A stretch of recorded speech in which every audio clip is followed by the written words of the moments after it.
Welcome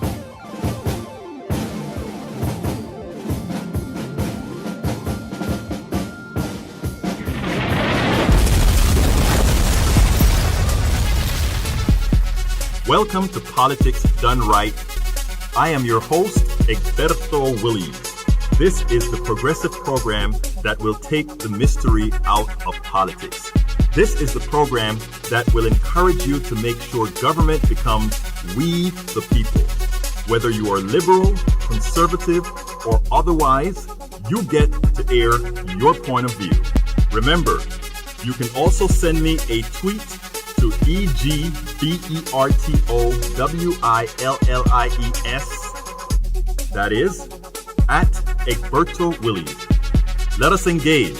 It is politics done right. 1, 2, 3, 4. Well, folks, welcome to one more edition of Politics Done Right. I'm Egberto Willies, your host. Thank you so kindly for spending this time with me. We're going to have a great show today. We're going to have a great blog of the week today. We're going to be talking about Obamacare, Republicans, lies, and why it is time now that they are punished, that we punish them for what they've done over the years. So we're going to talk about that. We're going to have a great show. Remember, please, that this is a call-in show. You can give us a call at 646-929-2495. Again, that number is 646-929-2495. What a week this has been. This has been a great week for all those who like turmoil. This has been a great week for those who believe that the Trump presidency that the Trump presidency must be in trouble. Because you know what, folks? The presidency is in trouble, and it's a good thing. Why? Not because we're vindictive, but because we don't want to have an illegitimate president. And like I've mentioned several times before, we have elected a democratically illegitimate president based on much. But that said, what we want to do is we want to hold our fire on that which actually affect Americans, many Americans. That is healthcare. Now, we all know that we won the battle, and notice I didn't say war. We won the battle over the last few weeks when we were able to stop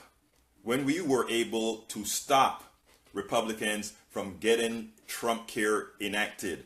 Why do I say we were? In as much as a lot of people are giving much of the credit to the Freedom Caucus, the Freedom Caucus isn't. There were enough people in the Freedom Caucus to peel off to actually get a bill through. But what the grassroots did, is they fought. Good morning, Sarah Benchley. They fought, and they put the fear of Republicans in moderate seats losing their seats. So they were not going to come along allowing the Trumpcare to become even more draconian than it was. It's interesting. We went and we protested against Ted Poe, my particular congressperson.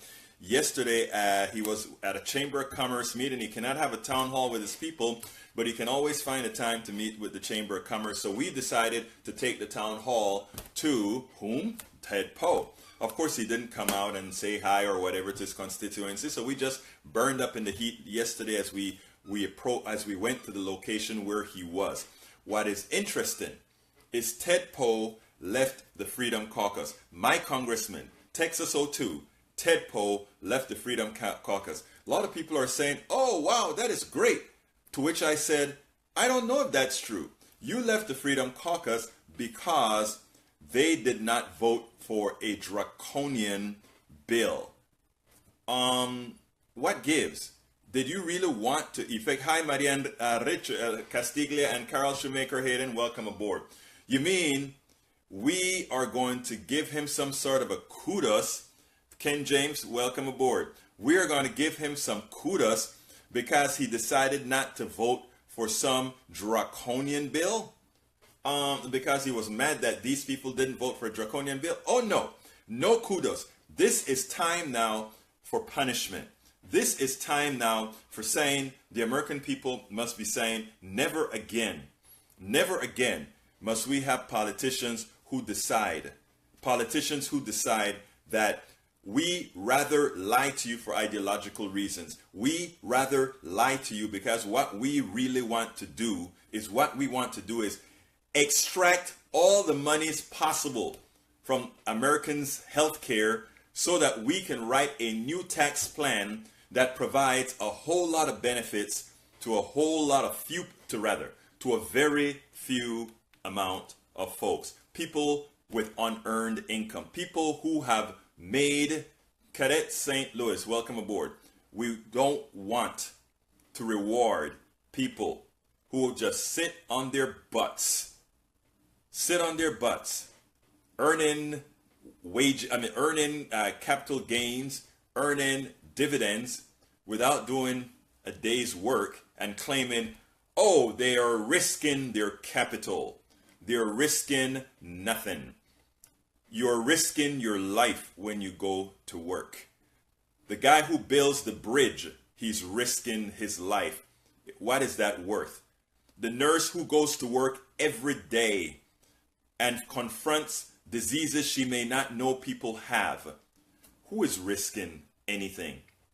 The doctors that put themselves at risk yet have to be indulging that which the shareholders of these hospitals are dictating without risking their lives. I'm sorry. Americans, it is time to learn who we should be rewarding in this country. And you know what? It is not the shareholder. You know what? It is not the owners of capital. You know what? It is the everyday person that keeps us going. It's the everyday person that goes to the grocery store and keep those companies afloat by buying. It is the everyday customer that pumps gas into their car. It is the everyday customer that goes out there and sweep the floors in that hospital, that sweep the floors in that restaurant. It is that everyday engineer that build the bridges that keep us afloat. And those are all the people that are hurt by whom? Republican policies. It behooves me, I'm an engineer by training.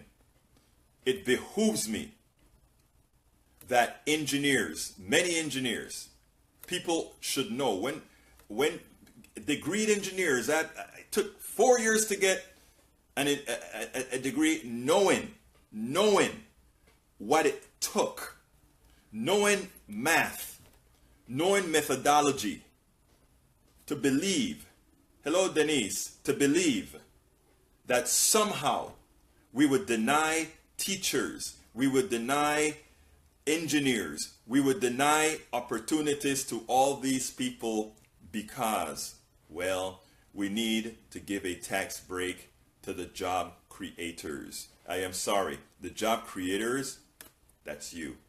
But anyhow, what are we going to talk about today? Anyhow, look folks, the title of the show today is, it is punishment time for Republicans who lied about Obamacare. For my Republican friends, I'm not talking about you. I said it's for those who lied to the American people and to those who lied to their constituents. My Republican friends, many of you have not been willing to accept it yet, but you were lied to. You were lied to, yes, and you were misled. And one of the things that we are going to do, those of us in the progressive arena, we're going to make your representatives who lied to the American people, who've caused the death of many American people, what I prefer calling it is who have murdered many of their citizens. Every single Republican in the Texas legislature who vote to not accept the Medicaid expansion to Obamacare, they are assassins. They are murderers. Because there are thousands of Texans.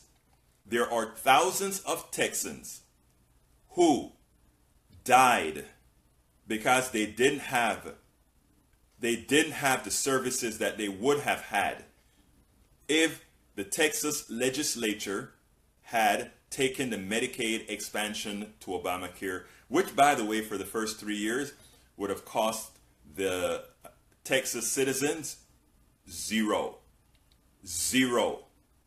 And going forward, 10% of the Medicaid costs. So therefore, it would have been a bargain. But let's go further. for those who claim to be fiscally responsible, it would have been an influx of dollars into our economies throughout this country, including rural areas where hospitals are closing.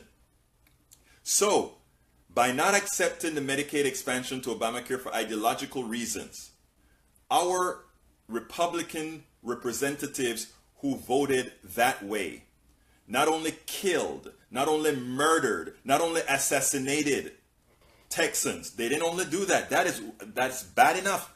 They killed Texans. But they also made the economy a lot less fervent, a lot less active than it would have been had that money that, by the way, Texans have all paid into the federal coffers, had that money come back into our state, our economy would be much better. Our schools, monies that we're now diverting to take out of our schools, money that we're now diverting out of our freeways because of stifled healthcare, we would have had more monies in our budgets. We would not have had to touch rainy day funds or any of that. Americans, Texans, and this is only Texans, these are Kansans and all the other red states that didn't take Obamacare. Make your representatives pay the price. They must pay the price for misleading their citizens. They must pay the price for being renegades. They must pay the price for being evil. They must pay the price. When somebody is driving a car intoxicated and hit somebody, they go to jail even though their intent was not to kill. I am not saying Republicans' intent in this state or all the states that committed this crime were to kill, but their policies kill. And for that, they must be punished. Anyhow, folks, Republicans have been lying about Obamacare before and since its inception. They have done a disservice to their constituents and to every single American citizen at large. For that, they must be punished. It is ironic that all the evils they attributed to Obamacare or what the Ryan plan, Trumpcare, exhibited. Think about that. Throw your grandmother out the door. That is throw your grandmother under the bus. Trumpcare did it, and they did it in style. How did they do it? Well, they said, who do insurance want to insure? Young people? Great, we'll take away that mandate, and we allow the insurance company to sell those dumb little young kids whatever kind of policy to give them the semblance of insurance. But at the same time, we're going to allow those insurance companies to charge 5 times as much as the younger folk for insurance. This is Trumpcare. This is in the bill. And by the way, what else do we do? Oh, that guy who used to pay $1,700 for his policy, oh my God, he's going to now pay north of $12,000 for his policy. It's actually much more than $12,000 for his policy. Oh, but who are those old people again? That's your grandmother. That is your grandmother. And what is he saying about your grandmother? They've done thrown your grandmother under the bus. Trumpcare. It wasn't Obamacare who threw them under the bus. Trumpcare. Next item, women. Oh my God. You remember there was a time when women paid more for insurance than men did? Oh yes, they did. Why? Because, oh my God, women could get pregnant. And women have all these issues that men don't have, right? So why should men have to pay for that? Oh my God, women are the ones who have the damn men's kids. The family's kids. So yes, it's a cost that all of us should bear. Not because, in fact, if you want to be blunt, we should probably bear the cost of insurance plus more, because given that we don't have to carry the baby, given that we have to walk, we don't have to walk with swollen feet, given that we don't have to get the hemorrhoids they're going to get, given that we don't have all those things that women are going to go through because they get pregnant, just maybe it isn't women who should be paying more in insurance rates for being a woman. Maybe it should be men for having having the biological right not to have kids and go through the having kids process. So you see how they think? They think, oh, somehow it's the woman who gets pregnant, so maybe she should pay for it. Look, the draconian nature of the conservative philosophy, the conservative nature of the Republican philosophy, folks, has an intrinsic evil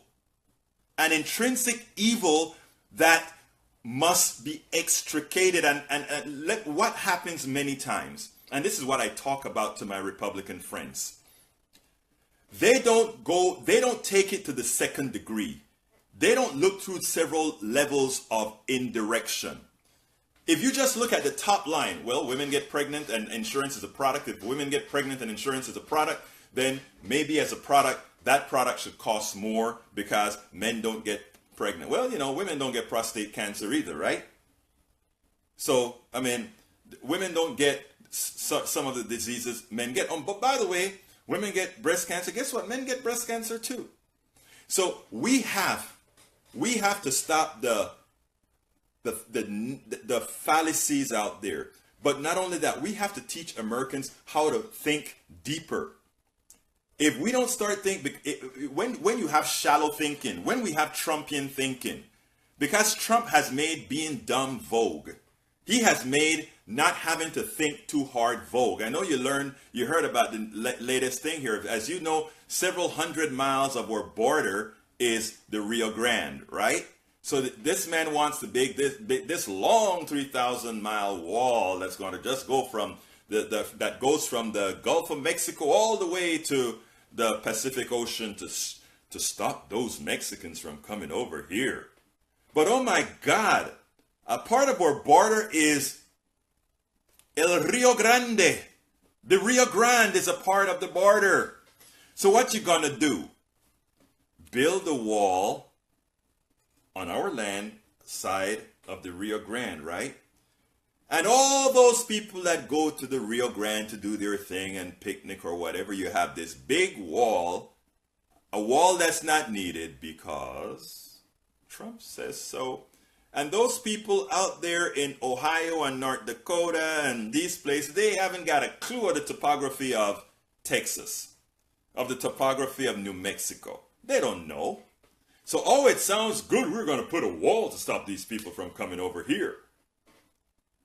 Folks, one of the problems over several decades is that progressives look at the thought process of the right wing. And we just look at it as being simply, oh, that is so crazy. Who's going to believe that? The country's been dumbed down. I hate to say it that way, but we're a pretty dumb country right now. When I came to the States from Panama and folks, oh, where are you from? I'm from Panama. Oh, how do you like Florida? I have an accent that is foreign. I'm from Panama, but somehow I'm from Florida.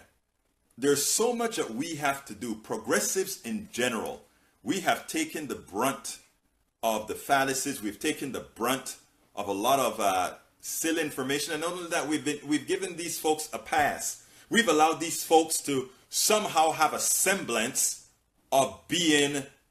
We need to encourage them. What I have always said is I want to reach the Trump voter, but I'm not going to reach the Trump voter by dumbing down. I'm going to reach the Trump voter by meeting the Trump voter where he or she is and bringing them up. I am not going to bring you down to get there. And that is what we should all remember going forward. That is what we must remember. But anyhow, it's time, and I know you guys know what time it is. It's time for the weekly blog post. I kind of told you what the blog post was, the weekly blog post was about. But here's the deal. I didn't have to write a blog post this morning because I was supposed to do this blog of the week on KPFT 90.1 FM Houston. But I had a call in to a person from Michigan who actually sued Donald Trump and in doing so, got her case all the way up to the Supreme Court.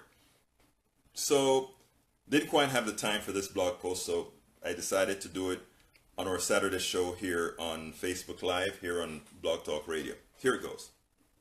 Most progressives know much of what Republicans have been saying during the development of health care reform and after Congress passed the Affordable Care Act, Obamacare, were lies. We knew they were lies. The GOP came up with their replacement plan, and it turns out all the lies they told about Obamacare became the reality of what they were proposing.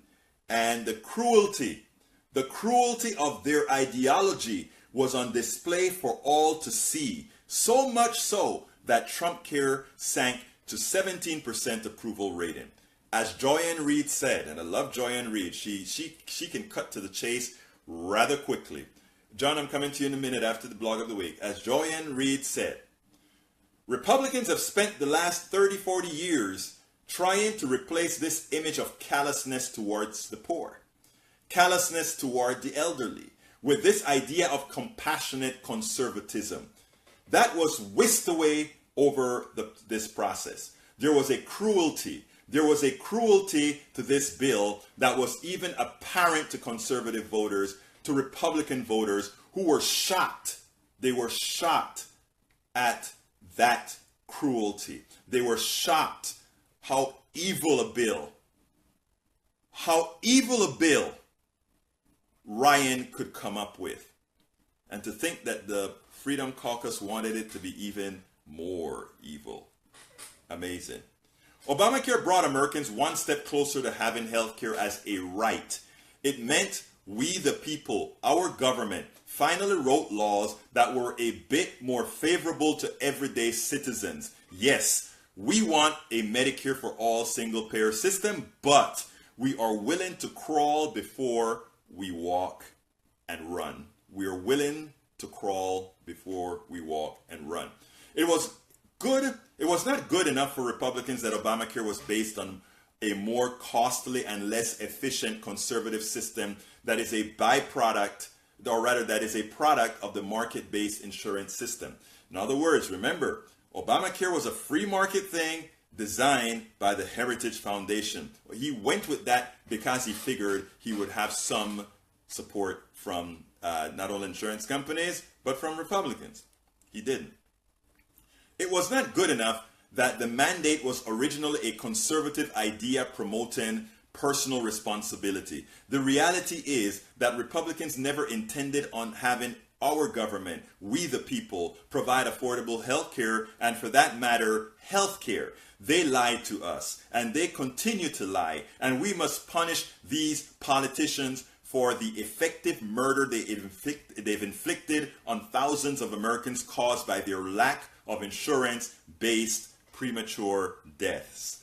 Josh Barrow, a former Republican who left his party because of their inherent dishonesty, wrote a piece titled, "Republicans Lied About Healthcare for Years and They're About to Get the Punishment They Deserve." That everyone should read this. For years, and this is what he says, quote, "For years, Republicans promised lower premiums, lower deductibles, lower co-payments, lower taxes, lower government expenditures, more choice, the restoration of the $700 billion that President Barack Obama heartlessly cut out of Medicare, because he hated old people, and of, in particular case of the Republicans who recently became president, insurance for everybody that is much less expensive and much better than what they have today." They were lying over and over again. Republicans lied to the American public about health care. It was impossible to do all the things they were promising together, and they knew it. They unexpectedly won an election. They didn't expect to win. They unexpectedly won the election and had to face the question of whether they would break all of their promises or only some of them. But did not, and close quote, but it did not end there. Barrow points out that it is always easy for Republicans to lie about health care because they simply give it little thought. This is what he says. The difference on healthcare is that Republicans never had an ideology about it. So they were willing to lie. And there are two facts about the healthcare debate that a liar can exploit quite effectively until he is actually expected to make policy. People are always upset about how much healthcare costs. And healthcare is very complicated. So it is hard for voters to tell whether a politician is actually able to keep his or her promises about it. I disagree with Barrow here when he says healthcare is complicated. Healthcare is only complicated because we've set in structures that make it complicated so that other people can profit over the chaos. If we had a single payer system, if we paid for doctors to go to school, if we did a lot of these things, there would be a lot of efficiencies within the healthcare system. And more so than efficiencies, what you'd find happening is that you will find that people get better care. This is not conjecture. Go to any country who has single payer system and you find that that is the reality they're living within that country. So this isn't an experiment like that Republicans are trying to do with Trumpcare or anything like that. This is fact. Anyway, Barrow ends the piece with a few words that encapsulated the fraud perpetrated by Republicans on their constituents, and it goes as follows. Through the years, healthcare experts on the right have allowed themselves to be just as window dressing for a party that was never actually interested in taking their policy advice. The experts would write white papers about conservative approaches to healthcare. Republican politicians would indignantly wave the white papers around and insist that they had not only one plan for healthcare, but many plans. And they involved high-risk pools that never works, and selling insurance across state lines makes no sense because, you know, that's not going to cut the price. And something patient-centered, mumble, and whatever was in the paper was going to be way better than Obamacare. Yeah, everything is better than Obamacare, right? Ryan even developed an undeserved reputation as a healthcare wonk, but those white papers were always just paper. The plans described in them were never going to be implemented by an actual Republican government, which would not be interested in paying for the plans the paper described. The only thing Republicans ever intended to use them for was indignant waving. It was all a lie. This is an ex-Republican talking. And the lie is finally about to be punished. Close quote. So folks, Trumpcare, aka Paul Ryan's Affordable Health Care Act, was one of the evilest pieces of legislation ever written, in my humble opinion. How do you look into the eyes of your constituents, a large percentage of them who are on Obamacare, and tell them a plan for which billions were gutted could possibly be less expensive and more beneficial? It makes no sense. It lacks credulity. But they do it. They know that their people are willing to accept their lies. They know that their people are yearning to hear something other than what came from that man with the funny name. They have no problem lying to their people. None. Evil. Evil. Obamacare is no longer underwater in the polls, but it does have systemic problems inherent in the attempt to apply market principles to a system that the market cannot and must not control. Our attempt to make health insurance and healthcare a marketable product is not only evil and immoral, but unsustainable. That is why we increase health insurance faster than we increase inflation, than we increase anything else. It is evil. And we are reaping the results of that reality that every politician knows deep on the inside. So, MSNBC Ali Velshi points out that no industrialized country has a market-based healthcare system. Moreover, they all have better outcomes and are much less expensive than the United States. And all of their citizens are covered. Our politicians know that and must be punished for not accepting that reality and legislating accordingly. The grassroots movements that are budding throughout the country intend on doing just that. And you're a part of that, making sure enough of them are defeated to reclaim the Senate, the House, and many state houses. We will take the country back from the oligarchs. We will take the country back from the moneyed interest. We will once again make our government what we always say the government is supposed to be. We, the people. We, the people of the United States, in order to form a better union. So folks, the telephone number is 646-929-2495. Again, that number is 646-929-2495. And I have with me my regular John. Come on in, my friend. How are you doing today? I'm good. Good afternoon, Alberto. Good afternoon, sir. Yeah, excellent opening. You're absolutely right. It is good to see, now that we're, I guess, 8 days, after the event, and it does feel good. We still need to keep our eyes open. Yes, we do. I'm not sure if you know that Tom Price had was before the House on Wednesday. Answering questions, and he, was not very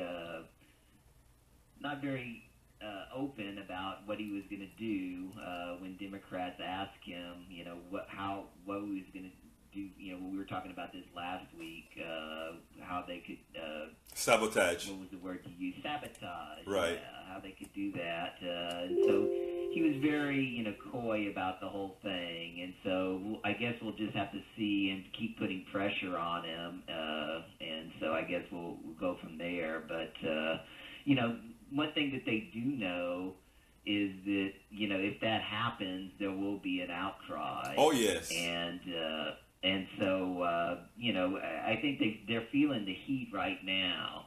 And I think we see that like in the Ossoff race and in the Quist race in Montana. Mm-hmm. And also, they had yesterday they had a Marist poll funded through McClatchy newspapers, and that had a congressional head-to-head, and Democrats were up by 9 points, which a lot of people say will make it very close, if this continues towards Democrats taking the House in 2018. So, I mean, those are pretty good numbers after seeing some, 5-point leads and 8-point leads and 3-point leads on PPP polling. It's good to see a nice 9-point lead. I'd like to see it in double digits, and of course, we still have a long time. Right. But it's just good to know that people are enthusiastic, and of course, a lot of people in the mainstream press, blame the Freedom Caucus, and obviously Trump is blaming the Freedom Caucus. There's no doubt that they had a big impact. But even let's just give a hypothetical. If the Freedom Caucus would have given in, and I talked about this with Sam Cedar. Sometimes you don't want to wish for something. Take it too far, like saying like Trump. I want Trump to win because he'll easily lose the election. There's no way he can lose the election. Well, he actually did win the election. But my point is that if they would have actually passed the House, then the emphasis would have been on the more moderates, because there are much more moderates who didn't want it because it was gonna, it hurt many people. And I think that was what the realization that people were finding, and it's kind of a shame that they weren't able to understand that through the actual election process, because that's actually what should be brought out during the election process. You see, these guys live within an echo chamber, and they are only surrounded, and they only approach people who they believe think the way that they do. And there are many Republicans that shouldn't think the way that they do, that shouldn't believe the policies or support the policies of the Republican Party. But because it is mostly a culture they do, and that is the things that I try to get out when I'm proselytizing my progressiveness. My goal to my Republican folks that I'm talking to is always not to try to tell them to leave the Republican Party and become independent or join the Democratic Party, because I see that as a lost cause in the most part. We have a lot of people leaving the Republican Party and becoming independent right now. But I understand that to some people, party is a culture. they are Republicans. Some people, Democrats are Democratic is their culture. Green is their culture. What I try to tell people is just vote your interest. Here's information. Vote your interest. Eventually, if you want to keep that name Republican, your party will come along to support what you want. And if you get across that way and you take the pressure of them having to say they're no longer a Republican, you take that pressure away, you can get things done. And that's how I think those of us that are fighting for all these issues, especially now that we're under total Republican control, has to approach the grassroots Republicans. I think we have to approach them not trying to turn them into Democrats. I mean, you're not going to turn an Anglican person into a Baptist or something like that, but you still coexist because you have, you both believe in something bigger. What we all believe in is in America. If we all believe in America, we can actually tell folks, just vote your interest. Eventually your party will follow. But right now they are following their party, and their party is lying to them. And that's why we must work on punishing them. Go ahead, John. Well, I think a lot of it is cultural also. Right. Also in southern states and in Midwest states, there's so much cultural identification. Right. You've had people write about that on your blog. Mm-hmm. In Iowa recently, I read an article about that. And I do disagree with you slightly about voting your interest because, I think we ought to have the people vote their conscience because they're like, I think with you and I think we like my interests are actually I mean to have more tax cuts right. because that would benefit me, but I mean I don't do that because I want to see working class people and middle class people advance. And you know what? And so that's my main. Let me just tell you though, and this is where I talk about thinking through different levels of indirection, right? I wholeheartedly understand what you're saying. That your interest, because you make quite a bit of money, your interest would be, hey, I want that tax cut because I don't want to be paying all these taxes that I have. But it is also your interest to keep a strong America and a functional America. So to do that requires those of us who make more money to put more in. So it is also our self-interest. I don't know if you read the blog post that I wrote with Hunter. What is his name? I don't remember his first name, but his last name is Hunter. Where he gave a TED talk about the pitchforks. The pitchforks are coming, and that is what a whole lot of rich folks have to kind of realize, that the pitchforks in fact are coming. There's a hell of a lot more of the others than we have of the rich folks. And what they're doing right now, rich folks, when I say rich folks, I'm just talking the ruling class.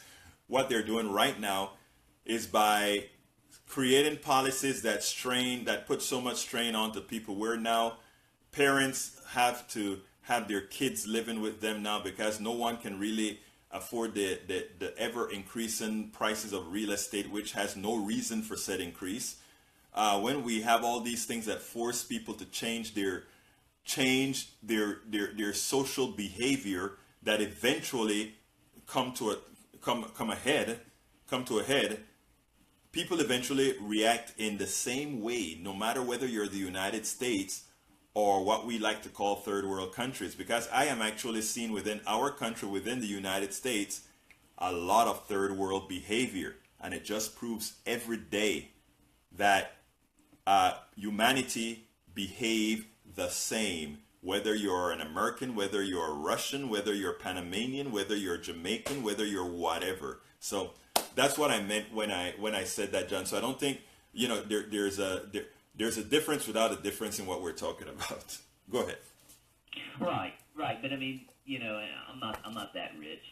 But anyway, the point is that it's not just about having money. It's about actually voting. Yes. Even more so than the education levels, how much money you make will have a determination on the percentage that you vote. I mean, the people who are the richest always have the highest percentage, and it goes down. And this is what you talk about also, is about knowing your worth. Right. In other words, even though you may not make a lot of money, you have that same vote that a millionaire and a billionaire has. Yes. And so you should use that vote. And I think that unfortunately, that's a lot of people, think that their vote doesn't count. And so, what's one vote going to matter? And right. so, that's something that we really, and I think you have over the years talked about this quite a bit. And also, wealthy people also, can give money and put out, the propaganda. And obviously we see that through all the Koch brothers and the Adelsons and right. the Mercers and all the other people who are, abusing, in my opinion. I think this is where we're talking about, having, taking out money in politics, or at least limiting it to a certain amount, a fairly small amount, in my opinion. And so then we actually have more of the battle of ideas. Right now, people are being bombarded with all of these, essentially libertarian and, people who think that the free market is the best. And, you see it in healthcare. And essentially that's what you were talking about right. also with the Republicans. Everything to them is about the market. And, the market is, isn't as important, obviously, as people living or dying. Absolutely. And so the market, it's fine, like I'm a big patron of the arts, and it's fine, like if you're buying a painting or if you're buying music or, you're buying a book, that's fine to have that in a capitalist system. But I mean, when you're talking about healthcare, it's something different. Or when you're talking about, having education, that's obviously something different. And so we need to understand that we want to live in a mixed economy. And, yes. And we should try to strive for that. Absolutely. Think, it's dangerous for us to, and that's where I say we have to really change the way Americans think. We cannot think that everything is a product. And once you think that health insurance is a product that you can mix and match and that sort of thing, once you treat health insurance like a product, then all the things that go along with products. In other words, if a product is no longer profitable, you throw it away. If a product is defective and it costs more to fix a defect than to just throw it away, you throw it away. We have to remember there are certain things with humanity that shouldn't go into effect. Certain things shouldn't be a product. The same thing that they're trying to do with education. And I see one of my callers here, or Facebook folks, want us to do a show, in fact, and yes, we'll do a show on education and testing in Texas, but we try to make everything a product. We try to make the testing of our kids in Texas schools and other schools a product. And we try to make the schools themselves a product. Create vouchers and have them compete, have these schools compete for the children, as if the children are just a commodity to be fed to the factory to produce a product that gives a profit to a few. And what we have to do as a society is sort of educate Americans into that thought process, because they sell, what Republicans like to do is they like to sell it as freedom and choice. But the freedom and choice doesn't really go towards the individual. The freedom and choice goes towards the corporatocracy. That person who opens that school, that private school, has the choice of the children they will select. That private company has the choice of how they will teach, have the choice of what kind of teachers to hire. The choice doesn't go to the person. The choice goes to the corporatocracy, and that is what we have to realize. When it talks about you need to have choice in healthcare, the choice goes again to the corporation. I want to sell you something that you will buy. I will make that healthcare as cheap as possible to get a bunch of people to buy it, but then it's a piece of healthcare that is worth nothing. In order for you to buy it, it's like when you go to the grocery store and you find certain products, they make it very cheaply because they know they'll sell a ton load of it, and people don't mind buying it because it was cheap. So even if it turned out not to be all that good, well, it was cheap, I throw it away. You can't do that with your health care. You can't do that with your education. When they talk about choice, even let's say we talk about education, for those private schools that fail a generation or fail a class, you're saying you're putting that class at risk for the rest of their lives. Why not just fix the darn public schools and make it a part of the commons as it should be? Why not make healthcare a part of the commons that it should be, supported by our tax dollars? Why should it be a product? There's absolutely no reason. And the thought process has to start from individual Americans, Republicans, Democrats, Libertarians, anarchists, Greens. You have to start, again, like I always say, know your worth and know what you deserve and know what that you are the ones that keep this country running, and as such, your voice should be heard. I have a call, 832-368. Let's see. 832-368. Are you wanting to speak? Yeah, I'm here. Go ahead, sir. Yeah, this is Robert. How you doing, Robert? I just want to call. Oh, Robert, how you doing, my friend? I'm doing well, my friend. Doing well. I just wanted to say that your point made about education and healthcare, they've already done this in rural America with water. Yes. The corporations poisoned all the groundwater. Yes. And then they went and created these rural water districts where they could clean the water and sell it to people that for hundreds of years had just been pulling their drinking water out of the ground. And now the corporatocracy owns all the drinking water. You know, it is so if you think they can't do that here, they can do that here. They've done it with water, which we used to think was something we'd get for free, or in the cities for very little. You know, Mark, Robert, So that is such an important point that you just brought up here, because let me tell you, in fact, don't T. Boone Pickens own all the water rights north of, I think north of Austin or something like that? I did not know that. T. Boone's Pickens, I'm going to look it up again. I don't want to give misinformation there. So, but I had read in, I think, the Texas Month, one magazine, I don't remember what magazine, that T. Boone Pickens was buying up a whole lot of water rights. And think about that. What does that really mean? When there was a report that came out last week, and folks, I don't like to give misinformation, so hold up on the T. Boone Pickens message that statement that I just made there. I got to look it up to figure out exactly what T. Boone Pickens did with water. But anyhow, Well, yes, just go ahead. recently I saw a meme where the Nestle, the guy that owns Nestle, had made a statement that people don't have a right to water. Well, that's what they I think. mean, it's very real. They want to commoditize everything. That's the point, and that's what I talk about, They making wanna everything a figure out product. If I wanted to scratch my ear, that they could get a piece of it. Yes, and you know, and that is what. Wait a minute. As the air gets more and more polluted, watch what you're going to have. You're going to have companies now that are going to come out to clean up the air, and we are going to pay a tax to clean up the air. So all of us are going to. You know what they talk about, externalities, right? In other words, we pay a small amount of money for our gasoline. We burn the gasoline. It throws all the pollutants into the air, and nobody pays for the corporations who created or who market the gasoline. They don't pay for the cancers that are created based on our burning of the gas. They don't pay for any of these externalities. They don't pay for the accidents that occur when MBT,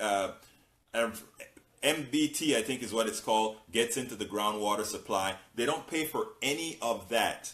Those are called externalities. So they make the gas cheap, and this is what they do with insurance too, right? They make the product itself very cheap. Forget about all the problems that occurs around it, and then later on, some other corporation is going to come out to fix the problem created by some other, but every single time, it is we the people who pay. So therefore, we the people can never amass much because we're constantly sending our own income, our own wealth to a select few. John, you wanted to say something? Yeah, I mean that's a good point. I was just looking up the T. Boone Pickens, and there are several articles. My computer's running kind of slow this morning. Okay. But, yeah, there's several articles about that. Some headlines are new water barons at Wall Street mega banks are buying up. your public water system. And so, this is just, big money trying to exploit everything. But while we argue about a whole lot of other things, all these things are happening behind our backs. Yes, it's happening, and there are some reporters reporting it, but it never gets any traction. And by the time it gets traction, they already own the legal rights to these particular things. I found it amazing, John and Robert, that the number one beverage sold by corporation right now, guess what it is? Water.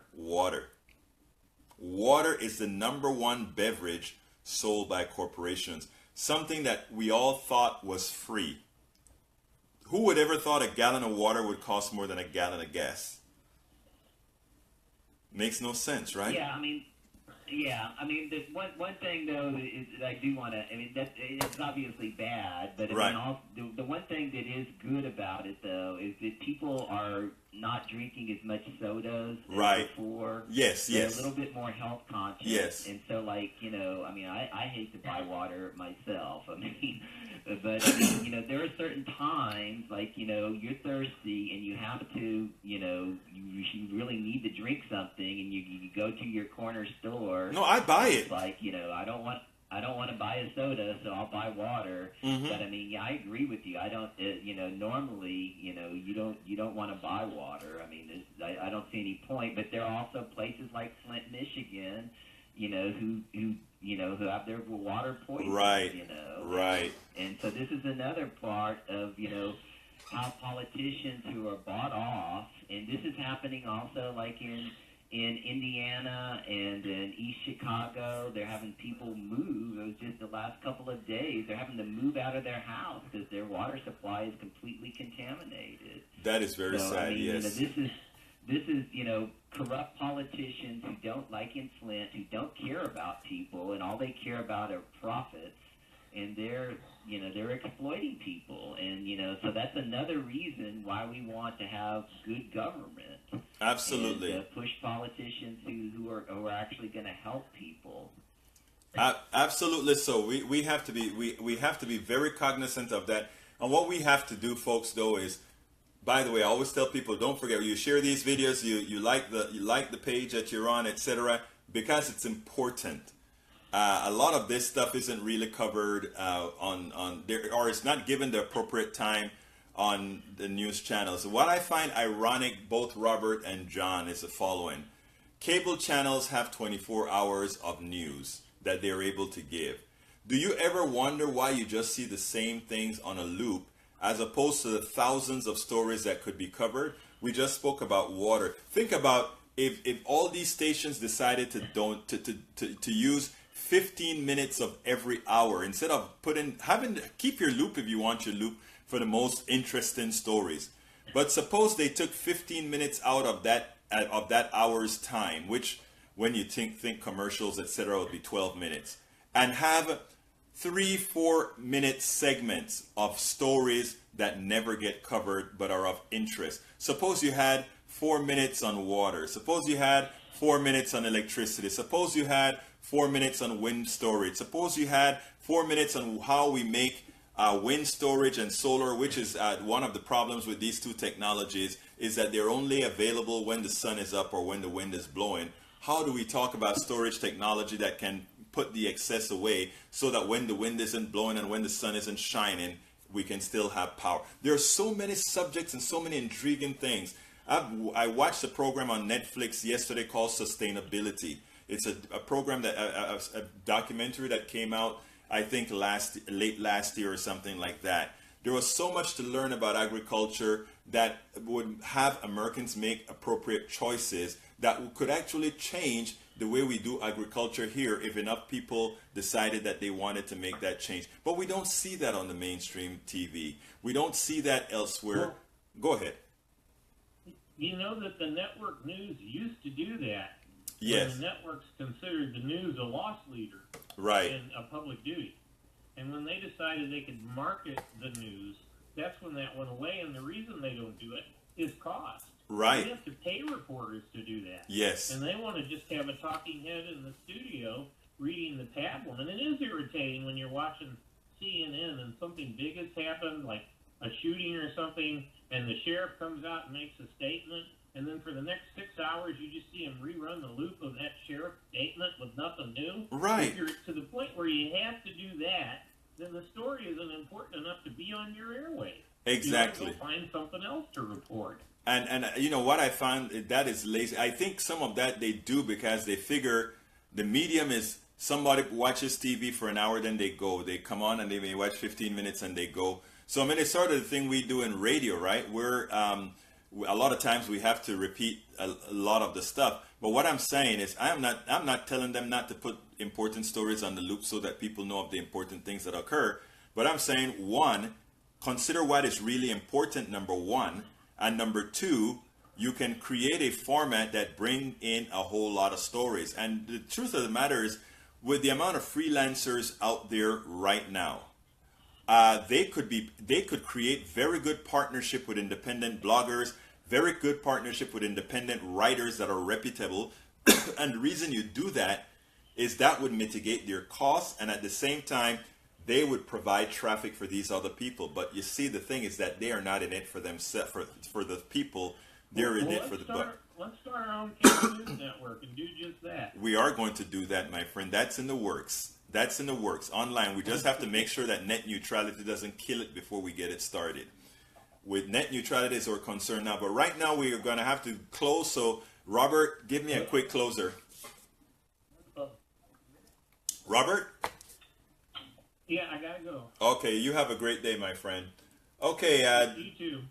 go ahead and give me a quick closer, John. All right, great show. Really enjoyed it. Go to umbertowillies.com. Read some good stuff on your website. Glad you're keeping talking about the health care. I know most people kind of moved on to away from health care. Right. So it's good to see you're talking about it because that's always been one of the top issues. If not number one, definitely in the top 5. And because it is life or death, and I think that people really have woken up to the fact that Republicans really want to take things away from them, that they have. And right. So doing a great job reporting it, enjoying it, and keep the good work up. Thank you so kindly for being here, my friend John from San Antonio. And for all of my great friends on Facebook, thank you so kindly for being out here. Please do remember to share these shows. Please do remember to like the page, encourage other people to like the page, because I tell you what, we have to do this on our own. And I say this every week. We have to do this on our own.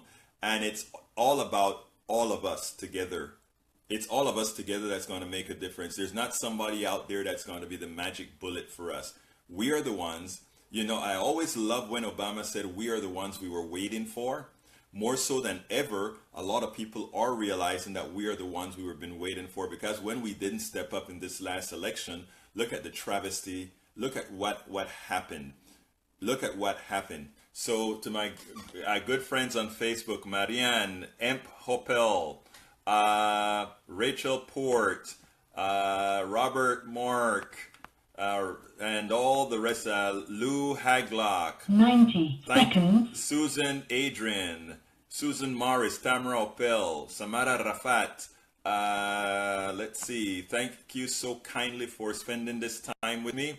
Again, please do remember, let's share this baby. Let's go ahead and like the page, and let's move this country forward. My name is Egberto Willies. This is Politics Done Right. We will be back on Thursday at 3 p.m. Central Time. This time on KPFT 90.1 FM Houston. If you're not in Houston, we of course will have it here as well on Facebook Live, and we'll have it as well streaming on kpft.org. Of course, you can always go to the podcast either on my Facebook page, Politics Done Right, or you can go to politicsdoneright.com. Again, my name is Egberto Willies. This is Politics Done Right. Thank you so kindly for spending this time with me. Have a wonderful rest of the weekend. Bye-bye.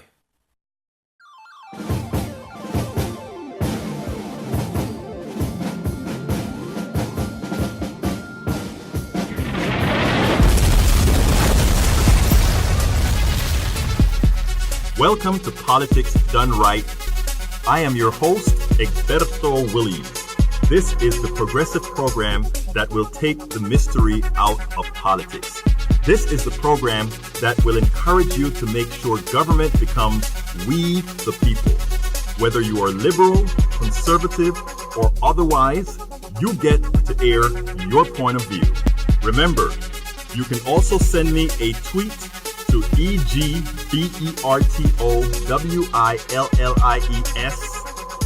That is, at Egberto Willies. Let us engage. It is politics done right. 1, 2, 3, 4.